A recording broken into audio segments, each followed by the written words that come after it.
कि जब एकता बनल रहे संगठनिया में, हो जब एकता बनल रहे संगठनिया झंडा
भट्टी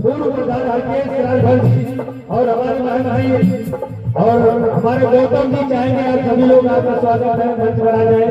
और हमारे अभिया राजभर भैया देखिए अपने हल्के हल्के कदमों से आ रहे हैं, आपका स्वागत है। चाहेंगे कि आप लोग मंच पर आ जाए, आपका स्वागत है। हल्के पूर्व वर्तमान प्रधान है हमारे अजय जी, आ जाए मंच पर। क्या बात है, चाहे क्या हो, आओ भैया गढ़ संगठित